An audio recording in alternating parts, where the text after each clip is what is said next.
Bulletproof Radio, a state of high performance. Hey, it's Dave Asprey with Bulletproof Radio. Today's cool fact of the day is that most animals that permanently attach themselves to something, like say sea anemones, reproduce by releasing sperm and eggs into the water and just kind of hoping magic happens so they swim around and float around and things like that. Other animals like sponges and corals do something called sperm casting, which is related to live casting, except it's not digital. And they just basically release the sperm in the hopes that another animal will catch them to use and fertilize their eggs. But there's one animal, the lovely barnacle, which is called a sessile or anchored animal that actually mates with its partners. So barnacles are hermaphrodites. They do have the largest penis to body ratios of any animal, with a penis that can be up to 8 times the length of the barnacle, which is bizarre. The other thing that you probably don't know is that you can actually eat barnacles. The really big ones, they make soup out of them in some places, which is apparently high in iodine.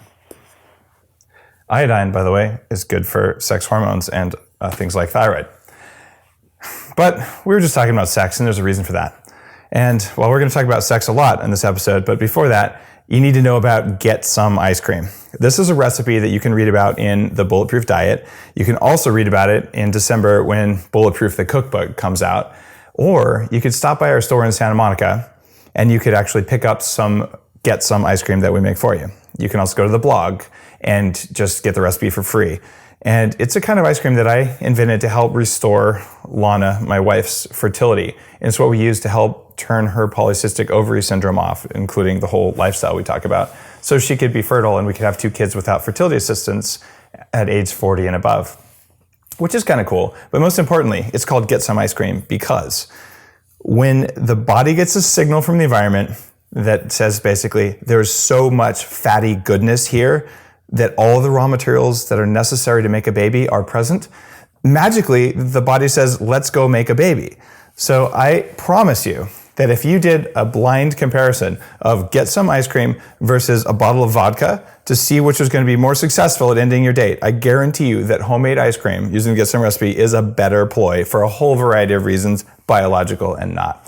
So give it a try, make some Get Some ice cream. It's amazing. Bulletproof Get Some ice cream. Just Google it or just get it in any of the books. It's a fundamental recipe for human performance, and it's dessert, for God's sake. Like, how do you lose? So why am I talking about getting some? Because, well, today's guest is Eli Block, who's a teacher, a trainer, and Lead Orgasmic Meditation Instructor at OneTaste. This is a guy who has probably one of the most cool jobs on the face of the earth, as far as I can tell. And it's been a while since anyone from OneTaste has been on the show. And OneTaste is a professional training and leadership course that takes men and women through all levels of an orgasmic practice. Now you might think, all right, this is kind of weird, but here's the deal. This is a group that's teaching people the skill, the biological skill of orgasm and looking at what it does to the body, which is one of the things you can do for hacking. So Eli studied orgasm since 2008, and actually, after a couple of years of this, left his job at Apple to become a full-time OneTaste staff member. And I can see why, because, I mean, okay, iPhones are cool, but let's face it, orgasms are probably cooler. I mean, would you agree, Eli? I would. You know, I was on a career that was headed into smaller and smaller rooms with less and less natural light and more tiny devices to break, and stroking clitorises just sounded more appealing than that. I think you just single-handedly dropped Apple's stock price by 50% when you said that. Have you considered this? I mean, I think I'm providing a really valuable career path out for disgruntled Apple employees. All right, I'll buy that. Now, first though, before we get started, what is oming or orgasmic meditation, and why is it important? I'm guessing a lot of people listening today haven't heard all the back episodes, because I've certainly talked about Nicole and her work before, and we've had another guest from OneTaste on. So just kind of give everyone listening the overview of what is OneTaste. Yeah, for sure. So OneTaste is the parent organization that teaches this practice called orgasmic meditation. And our vision is that someday you would say yoga, meditation, and orgasm all in one sentence without going orgasm when you say the third word. And we're doing that through, like you said, a series of courses, starting with an introduction course to a practice that we call orgasmic meditation. So what that is it's a simple 15-minute partnered practice where one partner, typically a man, though it can be a woman, any sex, any gender, strokes the upper left-hand quadrant of a woman's clitoris for 15 minutes with no goal. The only objective for both partners through the whole experience is to put their full attention on the point of connection between them. And this is really different than most of the treatment of the female genitals that you see in like porn and pretty much anything that's promoted by our media and our culture. This stroke is really light and delicate, and the whole practice is actually geared towards improving and increasing the sensitivity of both people and accessing flow states between them. That's probably something that has a lot of people sitting in their cars right now. Maybe their head's spinning a little bit. So this isn't about getting laid. This isn't about the pickup artist kind of thing at all. Like, it's not related to that. This is about like basically a biological capability that we have. And now, you're talking about stroking a woman. So as a master trainer there, what's in it for the man? That's like, it's oftentimes the first or the last question that I hear people ask. And I think, I'll just put it at a really basic level that I don't know. So you're right. We're using the body as a mechanism to access flow. And the reason it's a partnered practice is because you can't take yourself out of control. And as a person who doesn't have a spot on my body with scientists say between 8 and 80,000 nerve endings exist in the clitoris. That is a lot of nerve endings. And that's more nerve endings than any other spot on any human body, male or female bodied people. And so as a person who doesn't have that degree of sensitivity built into my body, I have this amazing opportunity in this practice to learn how to tune in at a really almost imperceptible level of sensation as I stroke that spot on someone else's body. And if it's a 15-minute period, the thing that I've actually got to do is I've got to put all of my attention on there and let myself feel more deeply than I feel in most other situations. I mean, I'll tell you, one of the most common things that people come to this practice for is to have an experience of sexuality that's out of their heads. You hear it all the time, and it's well documented that meditation practices in general get us out of our heads. People want to have and they say, oh, this promotes happiness to get out of your head. Okay, well, learn how to do it with another person at a fairly intense point of connection in flow. And so as a man, I'm learning how not just to have like the 5% of my body that I would normally consider you might call like sexually active, my genitals. I'm not learning how to just have 5% of myself be engaged in connection with another person. I'm learning how to have 100% of myself engaged, starting with the tip of my finger. Okay, starting with the tip of your finger. Got it. So after you do this practice, how often do you do this with a partner? Yeah. So just for your viewers, I've been practicing for about going on 7 years in about a month, and I've practiced probably with, I don't know at this point, hundreds of people, hundreds of women, and I'm married. Just got married in July. And so my wife and I, we both practice just with each other at times. We also practice with other people. But you can have the practice however you want it. You can practice, with a litany of people. You can practice with just one person. There's no specific prescription for how someone should have their own practice. In fact, the majority of omers, from what we can tell, are monogamous couples who only om with each other. They're like the silent majority. And so to answer your question, I om somewhere between 2 and 3 times a day. That's my average. So this means that you're basically bringing a woman to orgasm that many times a day? Well, that's another great point, is that orgasm, the way that we describe it, is a little bit different than most people, which is what makes orgasmic meditation unique.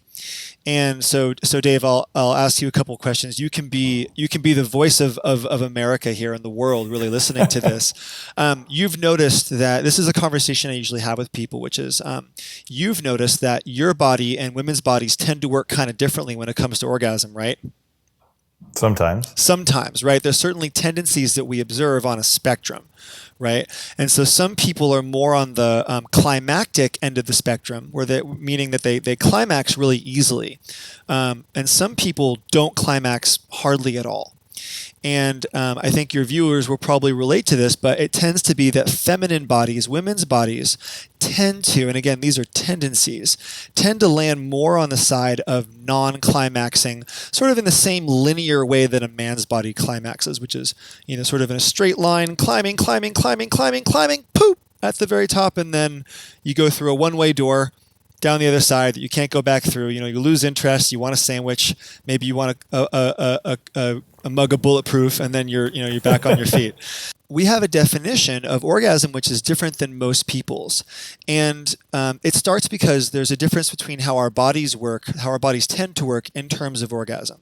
So if you go with a definition that's that definition of climax, goal-based, it just it happens if you just go fast and hard enough, really. You've cut out a large percentage of female bodies from that particular prescription. And, you can look at that in a couple of different ways, right? You can look at it the way the DSM is looking at it, which is that there's probably 20 to 30 different diagnoses for anorgasmia or female hypoactive sexuality desire disorder. And, they're doing their best to create like a female Viagra based on this notion that women should be climaxing more, damn it. And, right, that, we don't know as guys. There's certain pieces of hardware that help with that too. Yeah, there can be. And I think if we listen to how women's bodies, sort of naturally operate without using a ton of force, they don't seem to want to go that way. It's like you can pull I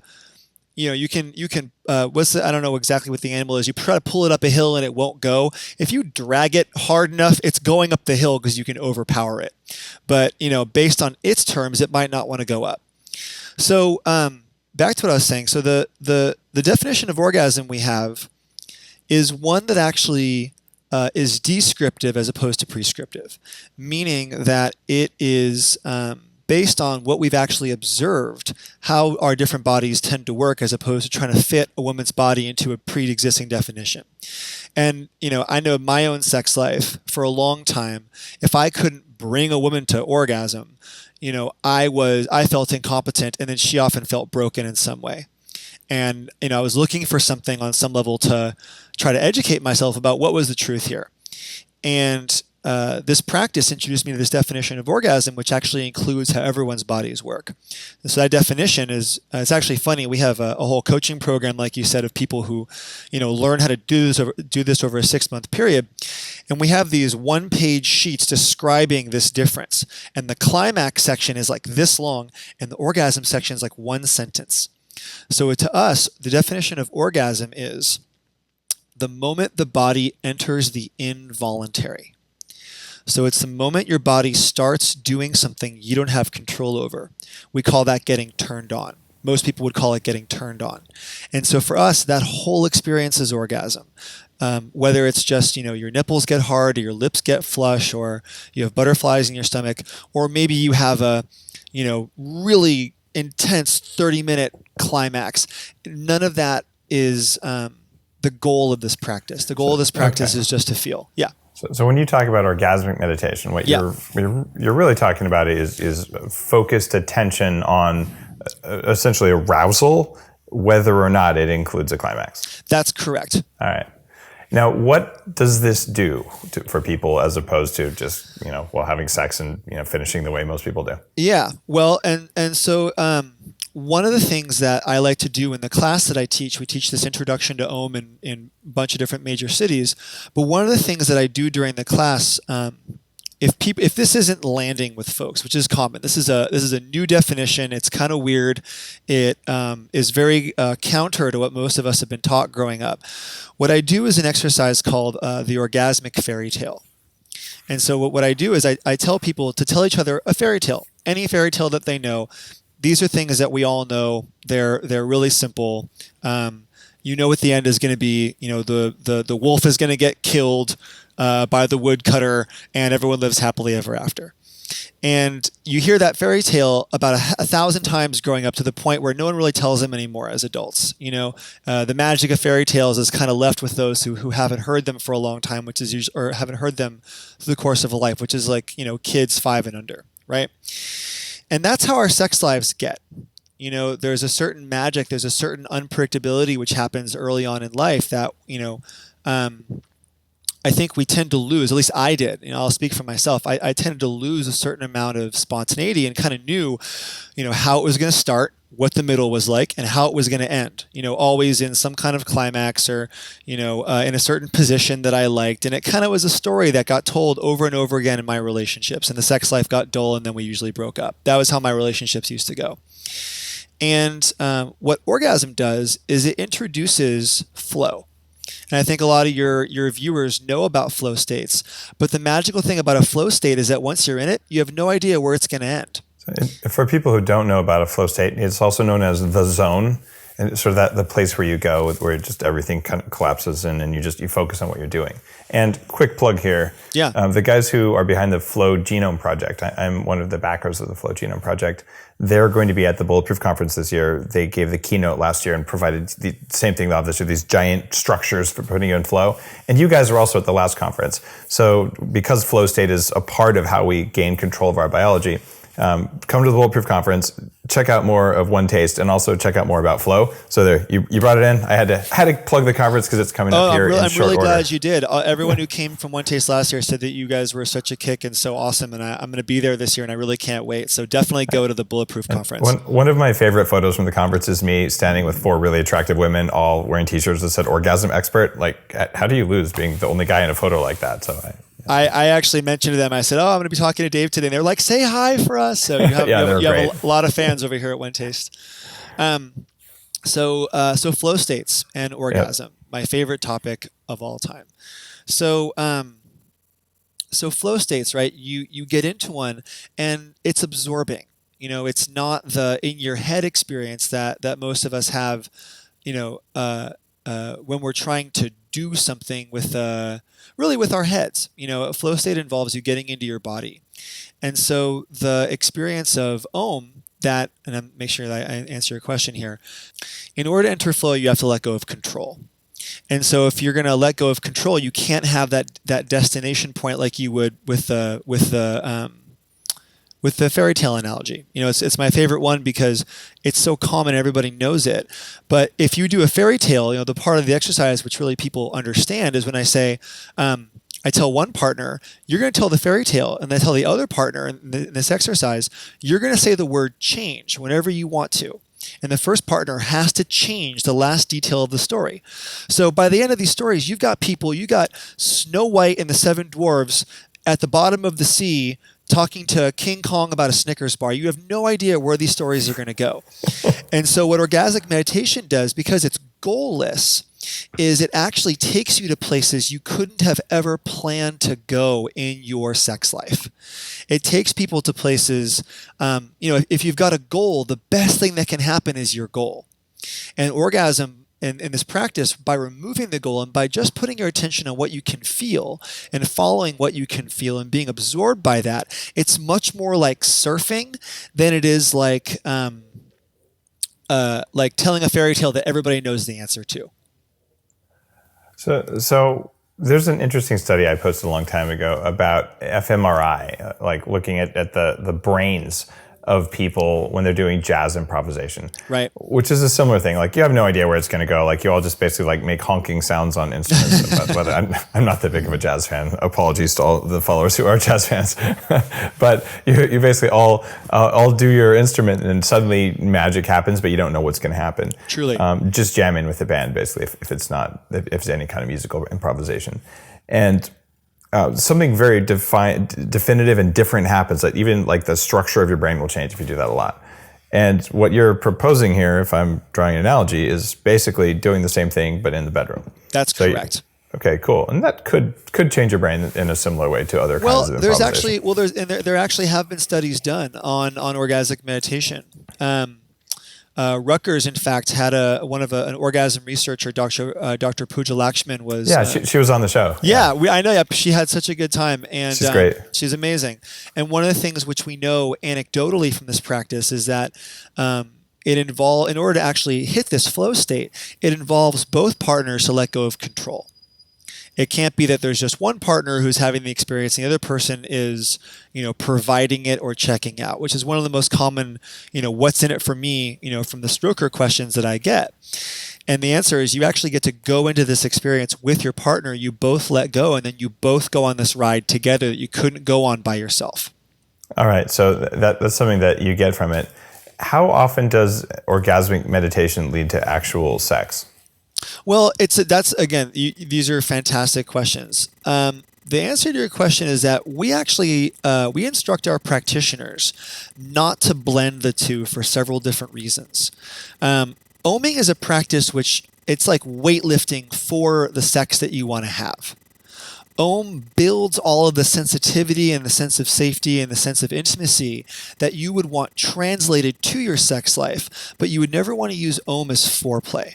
And there's a couple really great reasons for that. The first and primary reason is that human beings have something called the center of vigilance in their brains. And this is a particularly loud voice in a woman's brain. It's the same thing you would notice if you were at home and it was the middle of the night and someone stepped on a twig outside your window. You'd be up. You'd wake up and you'd be really awake and you'd feel the adrenaline pounding and everything, and the part of your brain that determines whether or not you feel safe would be activated, and it would have you on alert to make sure there were no threats nearby. And there is a real thing which we observe, which is something called hypervigilance, which is the part of the brain that we're talking about. The center of vigilance does not relax even under situations where we'd like it to, like in the bedroom. Have you ever had an experience? If any of your viewers have ever had an experience where they were having a makeout or they were in some kind of intimate experience with their partner, and they just couldn't get out of their heads. They couldn't let go. They were thinking about the laundry. They were thinking whether or not they'd, unplugged the bulletproof coffee maker. There are all these different questions that the Vigilance Center will inject at very inconvenient moments. And so one of the things that this practice does, because it's 15 minutes, it's timed by the clock every single time. Only certain things happen during the practice. So you're not just freestyling it the whole time. It's a very specific thing that you do. What that tends to do over a long period of time of holding that structure is it has both partners feel free to actually let go and feel more and more and more as the structure becomes more and more trustworthy. And so one of the things that interrupts that trustworthiness is whether or not you feel like afterwards you're going to have to perform sexually. So Om is something you do, and you want to notice whether or not afterwards you might feel turned on, whether or not it leads directly to a sexual experience every time. Because what will eventually happen is one partner or another will want to have a connected experience like Om, but they won't necessarily want to have sex afterwards. And they'll say no to the Om because they'll anticipate they'll have to do a sex act. Got it. So you separate those out. Now, I imagine the vast majority of people listening to the show right now are going like this guy's a little bit crazy because, well, I think the technical term for it would be blue balls. Yes, that's a great question. This one, I'm comfortable with. I'm happy to address that directly. Yeah, good deal. But I'm just like this actually isn't something that would bother me. Like I've given talks about orgasm frequency and happiness and things like that. So like I don't think it's a big deal, but I know a lot of people think they'll die if they get blue balls. So what's the deal with that? But it's a really important question, because I think that a lot of people who come to Om are they're hungry. Even if we have a partnership, we might be hungry for a certain kind of sexual intimacy that we're not getting. And that's a real hunger. And I would never have anybody who has that hunger feel less than or like they're not doing it right or asking the right questions. If they're like, hey man, like I'm doing this thing and I'm a hungry dude and I'm having a hard time getting fed. That's a honorable, legitimate question. And I think the answer that I would point to, and I teach a men's program. It's a 3-day course that I teach all over the world. And one of the things that we go over is this conditioning pattern we get in as men and women, where the conditioning pattern is that men are stuck in the position of reaching for sex, and women are stuck in the position of retracting in sex. And the truth is that, again, I can't speak from my own experience, but this is something which I get a lot of head nods from the guys in class and the women when this comes up in the co-ed classes, which is that most of us are conditioned that when a woman opens up an avenue to get some sex or to get a blowjob or who knows what it is, but some way to get some kind of gratification, as men, we have this scarcity mentality where as soon as she opens up just a little bit, we're like the guy who's been in solitary confinement for a year and the door, cracks open just a little bit and a little bit of light comes in the room. You're running over to that light and you're going to try to crank that door open, like that's a natural response for a hungry person. But that's feeding into the conditioning, because desire actually needs space. You've got to have some space and some play for one person to come to another. It can't be that someone comes out a little bit on this side and then we charge all the way in and pounce on it. And so one of the things that orgasmic meditation does over time, this isn't a quick fix, Dave, is really important to know. But over time, what it actually trains men to do is learn how to play with their woman's hunger. So that when she opens that thing up just a little bit, we don't charge in. We actually stroke it open even more before going in to get anything. And so, the oming analogy is that, you start to feel a little bit with your finger and it feels good. Your viewers have to kind of take my word for it for this point if you don't practice, but I can put my finger on a woman's clitoris and I can feel the electricity running through my finger. And, she can, if she's skilled, she can choose to withhold that electricity or let me feel it. That's something which I've observed. Is if my wife's mad at me, she might shut that thing down for a period of time, And so the tendency when she opens it up is, it feels so good. I want to go in and I want to stroke harder and faster to get more of it. But then it goes away. So the oming analogy is when you feel a little bit, stroke softer and lighter. That's actually what has the nerve endings want to come out to meet you. And that's how, I think if you can understand how a woman's orgasm and her desire operates in that way, the rest of her starts to make a whole lot more sense. And you start to feel like you've actually got a chance at becoming masterful in this domain. So now every single guy, or maybe even single woman listening to this right now is going, well, this is pretty good for people who have a partner. So let's start with the single woman thing. All right. If you're a single woman, you're like, wow, this sounds like great fun. Yeah. But totally. How do you go, how does this work? It's a great question again. So, how do I get a partner is the most common question. And, just some quick statistics is about 80% of the people who come to our courses don't have partners. They come solo. And about 20% come with partners. And so there's no right or wrong way to start a practice. The only thing you need to start a practice is desire to start a practice. And so don't you need another person with a similar desire? but so again, you said this is. I've got a bit of a different viewpoint on it, which is that I think someone's practice of Om starts the moment they have the desire to Om, even if they don't know who they're going to Om with, because having the desire first and foremost is sort of the it's the first step of the practice, whether you're in connection with someone or you just have a feeling of desire. That's where actually I would start it. Sort of like, that's a bit like saying, well, I don't exercise, but I wanted to exercise, so therefore I am exercising. I think exercise, because it exists primarily in the physical, I think is not the best example. I think it's more like, and this is actually really important, because I think this is one of those distinctions between the regular production world and the world of the bedroom, which are two fundamentally different places. Sure. Like when a woman wants to have sex, you're going to know it far before she's sitting in front of you with her pants off. The sex begins with just a little wink, or she takes a step closer to you, or who knows what it is, but it's going to be something a lot more subtle than a blinking light over her genitals. Yeah, but it begins when there's two people in the room, and I'm just sort of thinking like if you were to sit a single person of either sex down and say, well, actually, your practice begins without a partner, but just because you like want to have a partner. But like, what I'm really getting at is, all right, so you don't have a partner. Yeah. You're interested in doing this. I hear what you're saying. Like, do you like call up and Om on demand service? 1-800-stroke gets 1-800 hot Om. Yeah. I think you can get that. Right. I like how does like really it seems like there's a big partners? gap. Yeah. And so, so how you find partners, a couple of different ways.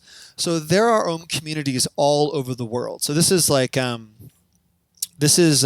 you're not someone who already has a built-in partner, you can find partners in your courses, in the courses that you take. That's the first place. In London, San Francisco, New York, and Los Angeles, there are, thousands of people in communities who are oming. And so, we do 2 classes a month in all of those cities with about 50 people per class. So we're training about 100 people a month in these cities to Om at this point. And that's not even counting people who are getting private training one-on-one with a trainer, which is what a lot of folks opt to do. And so you can find partners in the class that you take. There's also something called the Om Practice Club, which is where if you've taken the class and you want to sharpen your skills, you want to get more training, you want to meet more partners, the Om Practice Club in every city is where you go to do that. You get to meet everyone who's been oming for years and people who have just been oming for months. And so when you say meet a partner, there's actually not an exchange of bodily fluids we're talking about here, right? That's actually right. The practice is the safest sex practice you could ever possibly do. We don't even call it a sex practice, but that's a line which is kind of blurry for people to start with. But it's the safest thing you can do with genitals. Not only is there no bodily exchange of fluids, you're also wearing gloves. Strokers wear a very fine vinyl glove when they stroke. That belongs on a T-shirt. The safest thing you can do with genitals. I'm sorry, that's just a funny tagline. Right? But it's all day around here, Dave. I got to tell you, it's all day. So now, okay, the stroker's wearing very fine vinyl gloves. Yep. So that sounds a little bit like either kinky or clinical. But obviously this isn't like a clinical kind of thing. I guess the gloves are just there for obvious, mutual protection there. Yeah, it's on 2 levels. On one level, it's Om is a practice, and so we use that barrier so that we remember that you're not in a sex act. There's something else that's happening here. And so the same way that we suggest that people don't Om on beds, because beds are a context for sex acts. We say Om on the floor. There's something called a nest. It's like the yoga mat or meditation cushion equivalent for oming. So we say, set your nest up on the floor. Don't do it on the bed. The gloves are a way to reinforce that you're in a practice. I thought about doing an Om nest at the Bulletproof conference, but we didn't have a little side room for that. But you can bring one. I have to see if we're allowed at the convention center, but I'm not. I'm not opposed to that. You want to get permitted for Om is fitness, actually permitted for fitness in a lot of cities. That's so funny. Just that you have to even deal with any regulatory authority for this kind of thing. But seriously, I'm open to that. But the idea here is that it's not sex. It's intimate, clearly. Right. And I've talked to a lot of people, particularly women, who have just been really kind of transformed by this because of that opening that you're talking about. Yeah. Like more of an emotional, spiritual opening, not physical opening. Yeah. What are some of the things it does for guys though? All right. Like we talked about it a little bit, but like, all right, so now you're going to be a better lover because you're more intuitive with women is basically what I got out of what you said before. What else is it going to do for you? Well, and I think this is true of any practice, is that the practice benefits you get them, like yoga, it can be said of yoga that, as you do it, you get better at yoga. That's the benefit of yoga, is you get stronger and you're able to do better yoga poses. Well, I know a lot of people who the benefits of their yoga practice translate to all different parts of their lives. Maybe they're more patient with that guy at work. Maybe, they're more flexible. So when they have to, reach in the back of their car, they don't hurt their back anymore. There's all these different benefits of strengthening muscles. And as a stroker, we call it a stroker and a strokee. So as a stroker in this practice, there's like a million benefits. I can tell you a couple. One is, like you said, that increased intuition. I can feel the internal state of say, I'll use my wife as an example. I can feel her internal state at a much higher degree of contrast, you might say, like a very high relief heat map. If you were looking through like heat sensing goggles, it's that kind of experience of sensation in my body, meaning I can just feel when things are on between us, when things are off in a way that I never used to before, and actually get real-time sensory feedback that I can translate cognitively to action. So that's huge, right? That's a huge piece. I would say that there's also parts of myself that I'm a lot more in touch with since doing this practice. We have a saying around here, which is that you can't selectively numb. You can't choose, I'm going to feel these convenient feelings and these inconvenient feelings. And I think or these convenient feelings and not these inconvenient feelings. And I think, one of the most common complaints or things, the symptoms that I hear men want to, work on is they want to have more access to their emotions, and they want to have more access to their feeling, and they want to have more access to themselves. And because you can't selectively numb, the inverse is also true. You can't selectively feel.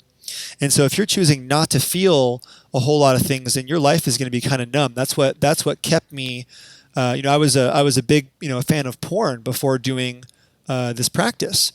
And Om really transformed my relationship to my own body such that porn doesn't really do anything for me anymore.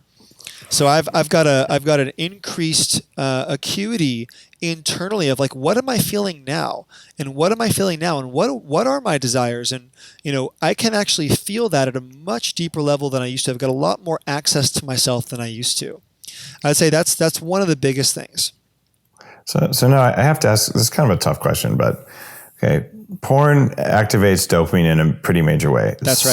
So does either actual sex, or we'll just say genitals, since we're not actually having sex. Mm-hmm. So is it that porn isn't that interesting to you because you simply got something that's stimulating your dopamine even more? So you're like, porn isn't interesting because I have vagina, right? But are you substituting one thing for another? Like I don't think so. Three times a day we're talking about. Yeah, well, and there's actually a great article that I saw recently online. I can send you I can probably find it somewhere, but basically comparing the benefits of what you would call dopamine-based sex and oxytocin-based sex. Yep.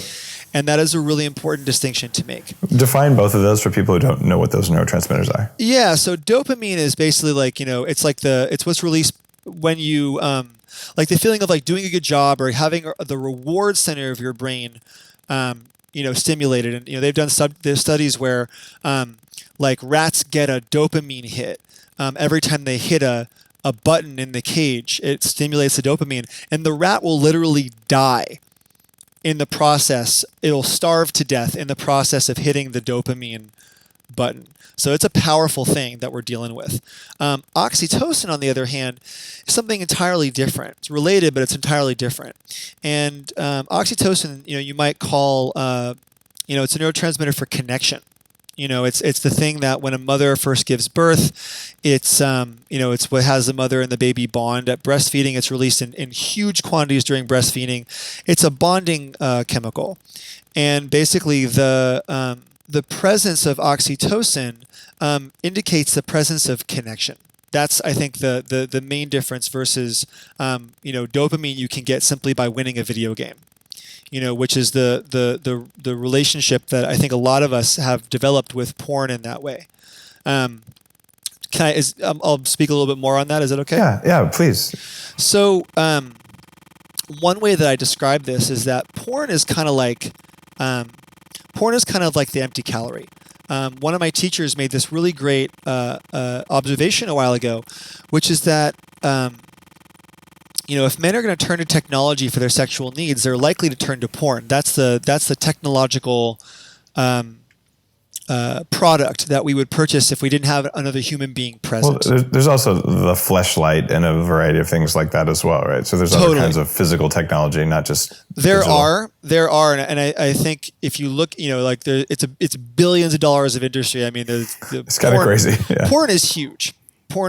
And there's a lot of other things, and like I never got to the point where I was going to order a facsimile pussy, but me either. This hasn't been on my bucket list. Yeah, that's sort of like the Google Glass of porn at this point.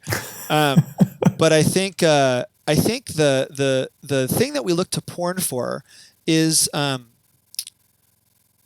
is it's like an out of control woman. I'll just say it in sort of plain spoken English is as men, we have very easy direct access to what you might call like direct orgasm. In other words, we can put our cocks in our hands really easily and have an experience of what you might call like direct stimulation.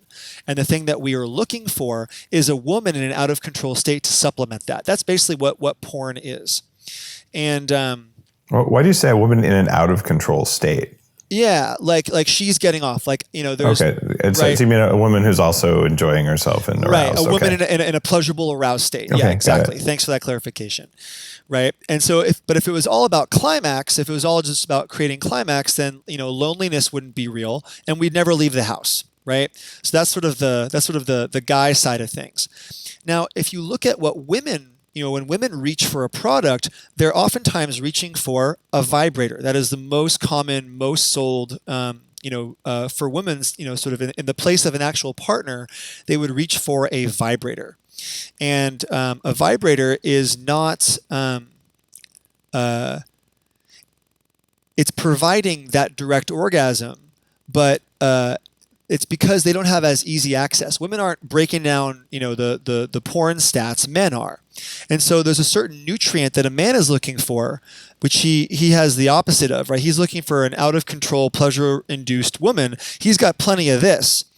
But a woman doesn't have an easy access to this, but she has a lot of something else. 5 out of 6 sex workers in the world are women. That is, I think, according to the World Health Organization recently said 5 out of 6 sex workers in the world are women. And I think there's something very telling there, which is that women have something called empathetic orgasm. They have orgasm which operates more as an invisible field than it does a direct stimulating thing.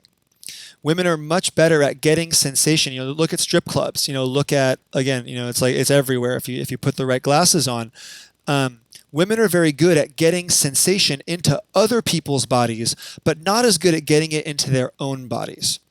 And so you've got this industry set up, the porn and the vibrators, set up to provide what you might call like empty calories to both people. Because women get lonely too using vibrators. That's a lonely existence if you go home and it's just you and the vibrator. Like vibrators and cats. It's not vibrators and right? cats. Well, cats are pretty cool. Let's not diss the cats here.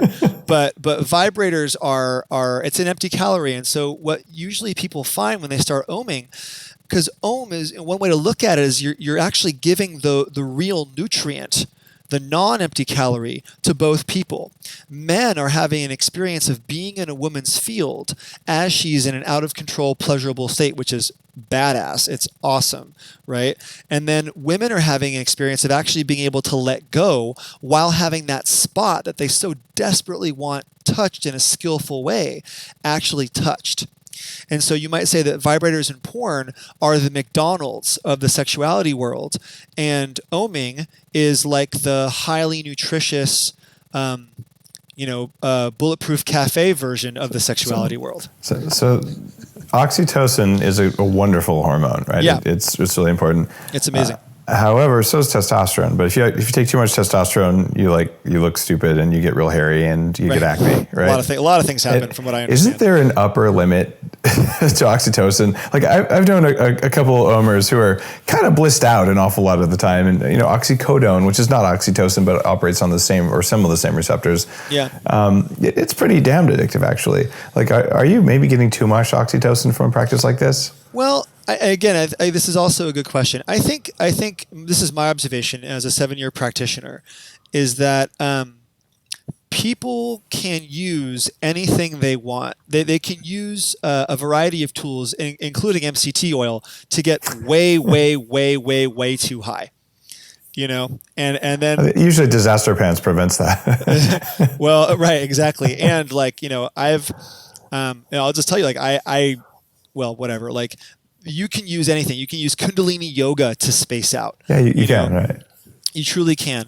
And so I think, one of the beautiful things about this practice is that when you're actually educated about how to use it, you can use it to open these different doors for yourself. So if you're a person who's normally really spacey, you can do what's called a downstroke Om, which is an Om that only has downstrokes to help ground you, right? But If you're spacey and you're kind of addicted to feeling that high all the time, then chances are you might be using the practice to stay in that really high state. But there's no, I don't think there's any part of the practice that predisposes you to staying in one location or another, so to speak, either really high or spacey or really low and kind of morose. I think if anything, what orgasm does is it helps you move out of places where you're stuck and experience new locations. I would buy that. I think orgasm, when it's done right in a conscious way, is profoundly healing. And it can be really cathartic, and you can, in fact, a surprising number of people have really intense spiritual experiences. Totally. And sometimes the people with them have no idea. Like, oh, that was good. The person's like, I just met God. Totally. like that. Oftentimes in oming, that's we experience that. It's crazy. Someone will get up from an om, a guy will get up from an om, and he'll be like, she wasn't making all this noise and she wasn't doing all these things that I would expect her to do, and I feel kind of like, I don't know if I did it right. And then she'll turn to him and be like, well, there was this moment about 4.5 minutes in where I dissolved into God and felt one with the universe, and I was filled with warm, sparkly sensations. And he'll be like, you were? Yeah. And so there's definitely a lot going on here that it's hard to put words around. Yeah. And I have no idea on the oxytocin thing. I'm not sure. I'm not sure that we have a scientific answer to, can you get too much oxytocin from a sex practice? It's a great question. Yeah, it's a great question. I And I think, a little commentary. I really think that, I think oftentimes I hear this all the time from practitioners, people who are like, well, I might get addicted to this, like what's the downside? Are there people who have, gotten really hooked on this who can't stop and it hurts them? Like what's the harm possibility here? And I think it's a really important question to ask anything when you're getting involved with something which frankly we're so hungry for. And my experience is that the same people who ask that question are the ones who come to me and say, I feel insatiable. I feel like if I have just a little bit, that I'll want it forever and ever and ever. And something that Nicole, who is the founder of this organization, taught me a long time ago, is that insatiability, the claim of insatiability, is often the song of the starving. It's often just someone who's saying, I've been hungry for a really, really long time. At the beginning of this practice, I didn't realize how much I wanted, and I omed every day, multiple times a day for weeks, and eventually I hit this point where I was like, wow, I'm full. Like, I am actually full. I could actually feel a full point, and that's a really common experience for practitioners. I hear the same thing about food. Yeah, where truly. People have been eating crap, or just even not eating crap, just eating the wrong food, even Totally. with the intent of not eating crap, but eating stuff that didn't work, where they've never not had food cravings, where all of the time they're in a constant state of hunger or cravings or deficiency. And when they finally get full, it's like, wow, I'm actually not hungry, and I felt energized for the whole day. Right. So that can take a long time in any kind of thing that you feel like you're lacking, including just human connection, which is not food or sex. Dead on, man. So there's a couple of things that I've heard talking more about food, since I do have the cookbook coming out in December. I'm super excited. I have to tell you, MCT oil changed my life. I'm so grateful. Oh. You guys are doing amazing things over there, and I'm so honored and grateful to even be talking to you guys. Are you using the brain octane, the stuff? So that isn't actually MCT oil. That's only 1/4 of what's in most commercial MCT oil. Oh, wow. So it turns out 2 of the 4 MCT oils don't work, and they're just sold because they're cheaper. Well, that explains my experience on a couple of vacations where I've run to the grocery store trying to find what I needed. Yeah, it's kind of funny. Like people, they'll always try and get away with the cheap stuff. But it makes a difference. Now, when you say it changed your life, difference. Internally or externally, given what you do? Well, I think both. I mean, I'll tell you, I was always a guy, just from diet wise, I've oftentimes, my body likes high fat, it just does ever since I was a little kid. And I listen to it. I'm not one of I'm luckily, I've got other stuff, obviously, but I'm luckily not one of the people who's had a lot of resistance to his own appetite, as an adult.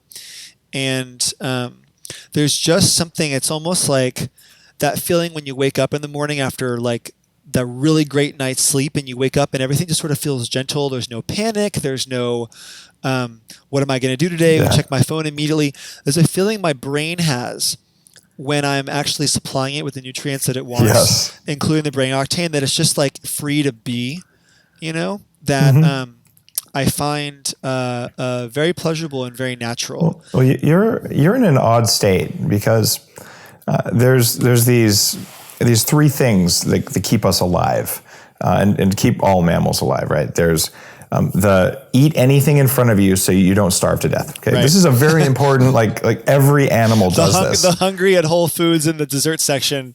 Yeah, and it's also like the Labrador walking down the street. Oh, look, a taco in the gutter. I think I'll eat that and then throw up later. It doesn't matter. I ate it, right? So this is a natural urge, right? So most people are starving, and that part of their nervous system, not even their brain, is like eat.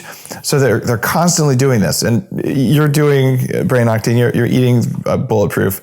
So you don't have that constant striving every day. And one of the other three things that our brains do is make sure the species survives by reproducing, which means have sex. For God's sake, have sex now. Aren't you listening? Right?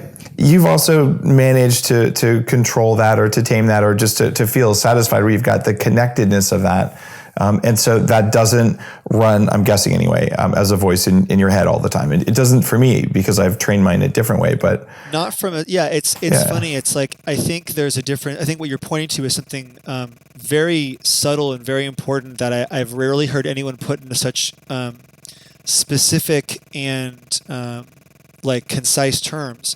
But there's a scarcity mind which prevents us from actually feeling when we are really hungry, which will constantly tell us consume, consume, consume, consume, consume. And one of the things that I actually talk about with a lot of guys in the men's weekend is that, for their whole lives, there's two tracks. They've been on the I have to earn it track in some way with women their whole lives versus the how much can I have? It's how much can I earn versus how much can I have?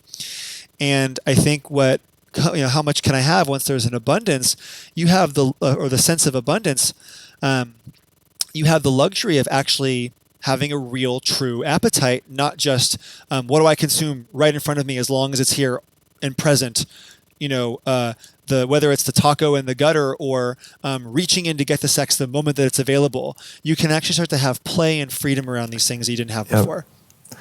And if you look at those two things, the third one is basically the run or kill, which is like if the tiger is going to kill me, either run away from it or try and stop it from killing me. Those three things, that's all you need in a basic organism to survive for many generations. So in your case, you've already basically got dominion over two of those three. And I would argue that when you get control of some of the sex stuff, that you also gain control of some of the other things around the distractibility and fight or flight. But so most people have all three of those competing, and so they're sort of bouncing around. It's madness, inside. And if you just do the food thing, like you're talking about that, oh wait, I woke up and I wasn't like thinking about food. Like now I can think about something else. Most people, okay, what do I think about next? Sex. Well, you've also addressed that. So that's a pretty powerful place to be, and that's a part of that resilience training that I build into the whole Bulletproof lifestyle. Is all right, how do you do those things? My own approach towards orgasm and sex was I did a year-long experiment. I talked with Pooja about this on the air, and I gave a talk at the Quantified Self Conference. I believe I've read about it. Fascinating. Yeah, and for people listening, it's one of those things where I was like, okay, I'm going to measure the quality of my life. Like how much energy do I have? How much do I like everything on a daily basis? And I'm going to track how often I have sex and how often I ejaculate. And I'm going to follow the Taoist recommendations based on my age, which meant like no ejaculations more than once every 8 days and maybe only once every 30 days. And I did this for about a year, and I tracked all the data and was like, awesome study. I read it. I loved it. And there's a hangover effect. So for me, the act of learning how to not ejaculate for 30 days and to do that consciously, which is an enormous act of willpower and very difficult. It was kind of like training that dog in my head, like to sit and not hump someone's leg whenever it wanted to. Yeah, it's an addiction, man. You can break it. You broke yourself of a very powerful addiction. Yeah, and that also has the side effect of making you a really good lover because, well, at least I like to think so, because you're just like, okay, whether I finish or not, I still have a good time. Hey, baby, absolutely. Yeah, but it's a different approach than OneTaste, and I would say it was really hard and also kind of fun to learn that.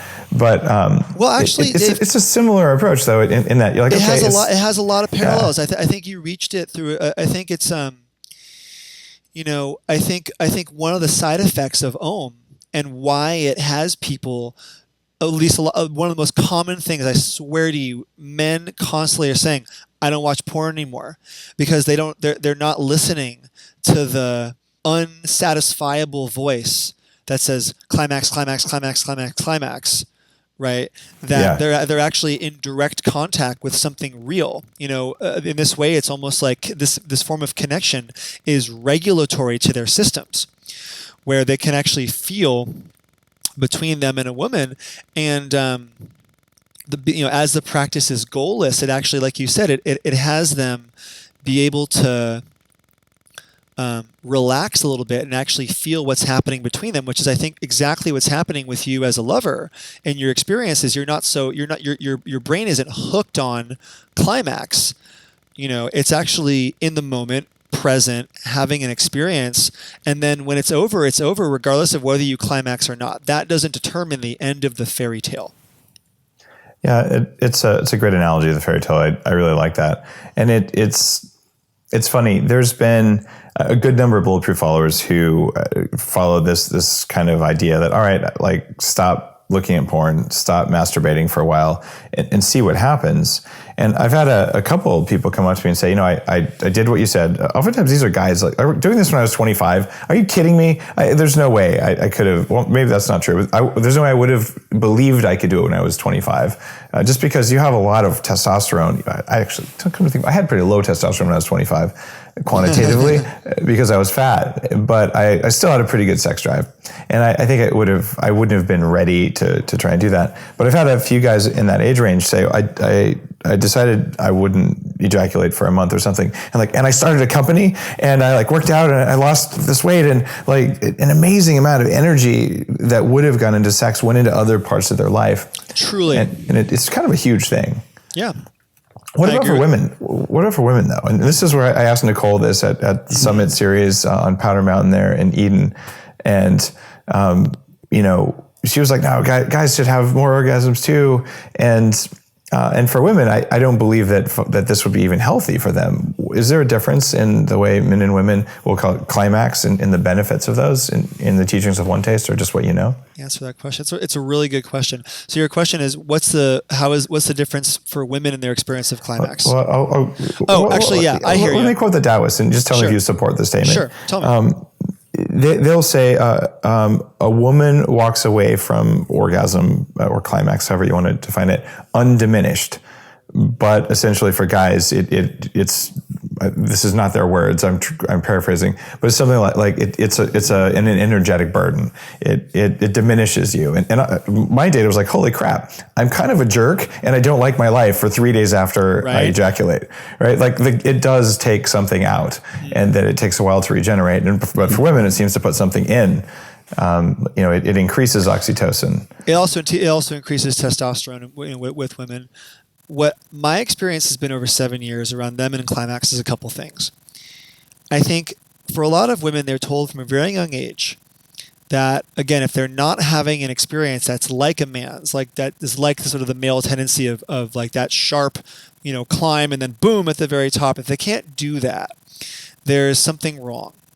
And so they've gotten, I can't tell you how many times I used to be on the OneTaste 800 line. Every time you call the 800 our 800 number, I'd pick up, and a woman oftentimes would say some version of, can you help me? My boyfriend, husband, lover, whoever is dying for me to climax, and I got to figure out how to do this so I can please him. I can't tell you how many times I've gotten that phone call, and eventually talk to women through, like, hey, have you noticed that your body doesn't seem to actually want to do that naturally every single time the way that his does? And what do you make of that? And sort of let her come to her own conclusions about it. And so for a lot of women, I think what Om starts to do is has them really see what their body can do in a different way. And so what is that exactly? It's almost like, imagine for a lot of women, as they, so you need a whole different language to describe this because it's not climax based. So I'll give you a little bit of Omer language. It's kind of weird, but we'll see how it works. As they grow their orgasm, which you can imagine sort of like a balloon that you blow bigger and bigger and bigger, which is like, basically it's like how much electricity can she hold in her body?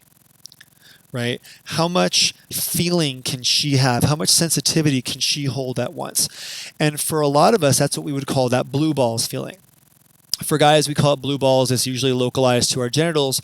Women have a different experience of that in their bodies. We call it tumescence. And tumescence, if you look it up in the dictionary, is like, engorgement. But if you look in 80s romance novels, you might see it defined as like his tumesced member, But the way that we usually use it is like a lot of frozen, stuck sexual energy. Basically, you're feeling a lot of like itchy, tight sensation in your body, and it feels like it has nowhere to go. And so most women say, I feel this tension, I got to have a sexual release, and they think the only way to do that is to have a climax. And so what Om tends to do, because you're adding movement and friction, stroking that clitoris helps all that sexual energy to move. It's sort of like, if you live in a winter climate and you have a house, the pipes freeze if you don't turn the water on, right? You actually have to move the water through the pipe so they don't freeze, so that they won't explode when you try to turn the water on. Right. And so orgasm in a woman's body is very much like that. They have as much sexual energy as men do, if not more. And it just tends to freeze easier than men's does for various reasons, I think, conditioning and biological, mostly conditioning. So what tends to happen with oming is that a woman's able to thaw out all of that frozen feeling in her body, which causes all the discomfort and the need to have a release. Right? Om thaws that out over time. So it's actually flexible and pliable, and it feels hot and sexy and turned on.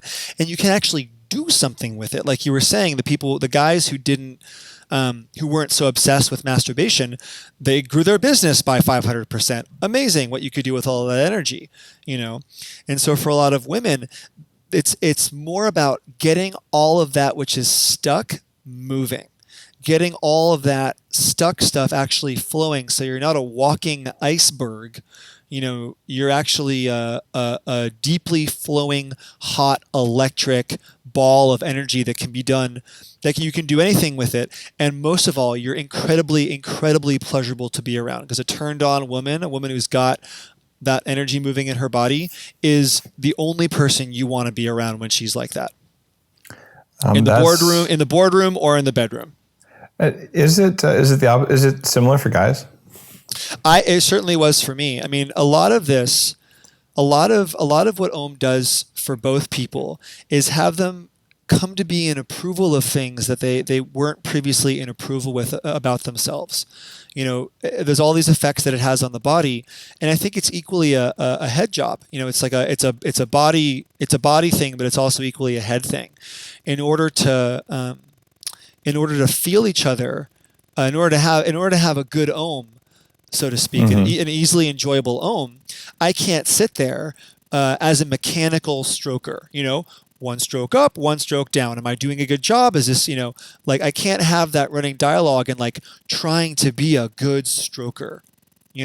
I've actually got to let myself be felt in the tip of my finger. I've got to stroke with all of me, in the same way that we talked about earlier, that, the rules of the climax-based world, or the masculine world, or the production-based world, you might say, are 180 degrees different than the rules of the bedroom. So, in the business context, you wouldn't hear someone say, how do you feel about that? Does that feel good to you? You hear them say, bottom line it. Those are two very different styles of communication. Versus in the bedroom, you're going to hear someone saying, how does that feel to you? But rarely ever bottom line it. Right? They're two totally different domains. And so the same thing is true of orgasm. So what I noticed when I was doing my 1 year of basically not ejaculating all the time. Yeah. And I still, by the way, I still stick to that every 8 days or thereabouts kind of thing, just because quality of life is higher for me that way. Yeah. But what I noticed then was that, especially when I was first learning that, like, you're kind of turned on all the time. So in that state, I was a lot more attractive to women. And it's not that I was just more attracted to them. It was that when I'm married, I'm monogamous, all that kind of stuff. So just sort of, I'd be at a business conference and I would just get hit on way more than was normal. Right. And it was pretty darn noticeable. And I feel like that was the reason for it, where like there's some sort of I don't know, energy signal, pheromones, whatever you want to call it. Yeah. I don't know the mechanism, but there was something happening that was pretty noticeable. Yeah. And I'm guessing that, when you're a master stroker, does that happen too? Constantly. I mean, it's there's a certain knowledge that I don't know if it can, you can't let it go to your head. In the same way, it's like you can't let the positive or the negative criticism, impact you. It's like, ultimately as a stroker, I'm stroking for my own pleasure. I'm not doing it for whatever being a good stroker would mean she would do something good for me afterwards, or she would give me accolades or a high five or whatever. Like, I'm not, one of the tricks to this whole practice is that I can't be doing it for her. I have to be doing it for me. I actually have to be doing what feels pleasurable to me. It's the difference between having someone servicing you sexually versus them devouring you for their own pleasure. It's a night and day experience. I think everyone listening can probably imagine that. But the reason I say that is because there is some knowledge as a stroker that's like, I can handle her body better than she can. She can't take herself out of control. There is a certain feeling. There is a certain confidence that does come with that, which I'd be lying if I said that was inalienable from the practice. Now, you talked about criticisms there, and there's one question I want to bring up, Sure. Respectfully. Yeah. So you guys are coming to the Bulletproof Conference, so you can tell where I am on the side of this, but one of the criticisms that I've heard about for OneTaste is that you guys are a little bit cultish. What do you say about that? Like, are you cultish? Are you a cult? Like, how do you answer that? It's a great question. I think, so we definitely have this definition of orgasm, which is way different than what most people would describe. There's certain language that we have, which, in psychology, they would refer to it as a discourse community. If you hang out with a bunch of statisticians, you go hang out with a bunch of psychology professionals, economists, they're going to, my uncle is actually the head of philosophy at NYU. If you go hang out with these people and you try to read their papers, they're unintelligible. To normal people, it's very difficult to actually penetrate, those bodies of knowledge.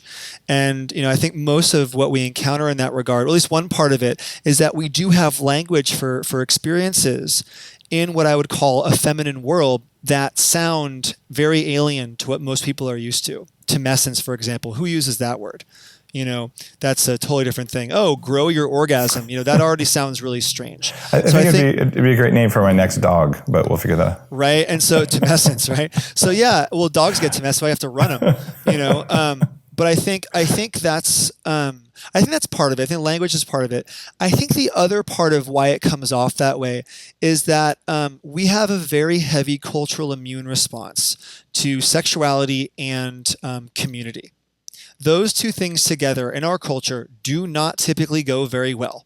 You look at it over time and, there's kids, that are being raped, and you look in the news, you see it every day around the world and around the country.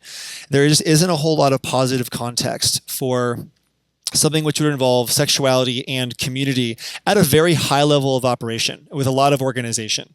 Those things, that sounds creepy just to me, sitting here talking about it. I'm like, well, that's creepy. Is that what we're doing? And at the same time, I've been doing this for 7 years. I started actually, my parents met at a Zen Buddhist monastery in the 70s. And Zen Buddhism back in the day, my grandmother was freaked out when my father started practicing Zen in the 70s. And he did it with one of the greatest teachers of all time, Suzuki Roshi, who wrote this great book called Zen Mind, Beginner's Mind. And, he was this kid from Chicago who grew up managing liquor stores, Jewish kid from Chicago. And my grandmother flipped out. she basically got on a plane, came immediately to California, and was like, "What are you doing? Who are these people? Why are all their heads shaved? And why are they facing the wall?" And like, but I grew up in that, and it was kind of normal. And I remember first coming to OneTaste and being like, I've never known anyone who had something to offer, who was offering something, regardless of what I thought it was valuable in the realm of sexuality, and had someone doing that and felt safe about it, good about it, like there was consciousness and consideration that was being taken place, and this was the first place I really experienced that. And so I really had to honestly reflect when I first started doing this. I had the same thought. I was like, what the hell is this, genital stroking for consciousness? What the hell, And I had to really be honest that I came from a place where people didn't have very much sex, shave their heads and face the walls for days on end. And that's kind of weird to normal culture. But that's a protocol they were doing for a very specific type of outcome. I really love Zen for that reason, but you could just as easily go in that direction with it. And I think this is something which for a lot of people there is still a bit of a barrier to entry. Just about the ticket price for these benefits is for women, you're taking your pants off and you're having your genitals stroked, potentially by someone you don't know particularly well. Maybe someone you do, but maybe not. It's totally your choice. But this is not our normal days for most of us. We don't normally wake up and say, I'd like to have my genitals goallessly stroked, and maybe not even maybe not even just two of us, maybe in a room with a bunch of other people who are having their genitals goallessly stroked too in this particular way. But the thing I can tell you is that the only way that I was able to say yes to this was by paying attention to the quality of people who were involved. I knew that, as weird as all of it sounded, there was something in this that I knew had power, that I knew had some promise, and that I knew I needed. And I just took one small step after one small step and read one article after the next and talked to people and got a really good feel for it. And the only thing I would say to anybody who's skeptical or curious is your skepticism is welcome. Your curiosity is welcome. Go at whatever pace feels right to you. You will never have pressure to do anything you don't want to do, and the door is always open.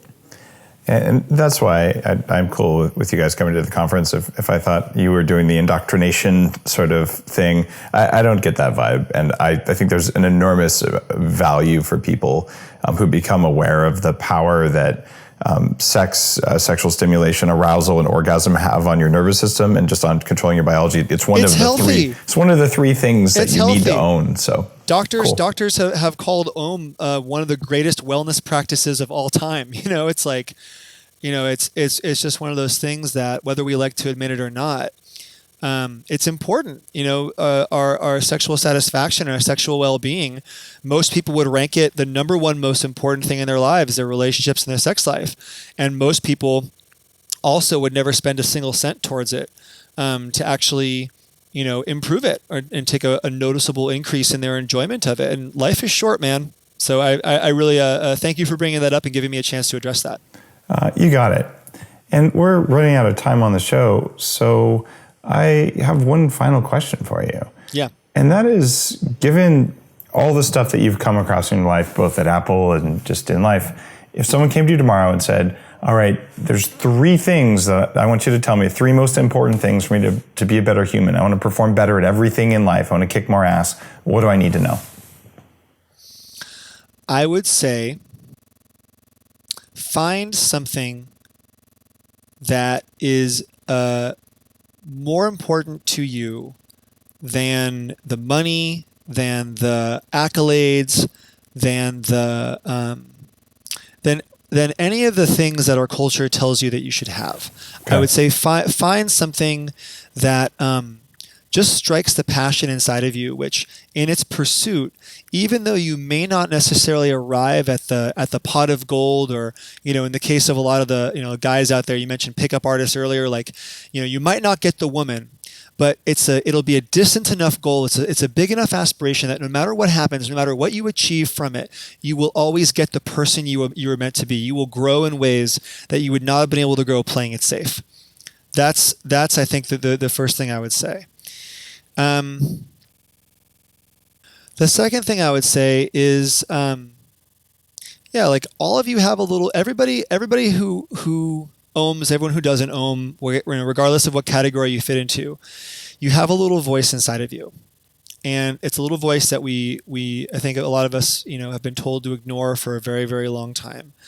And you said it earlier, it's your intuition, it's your feminine, it's, however, it's God, wherever you come from, however you talk about that particular voice, you've all got one. And so my advice would be learn how to listen to it and treat it well.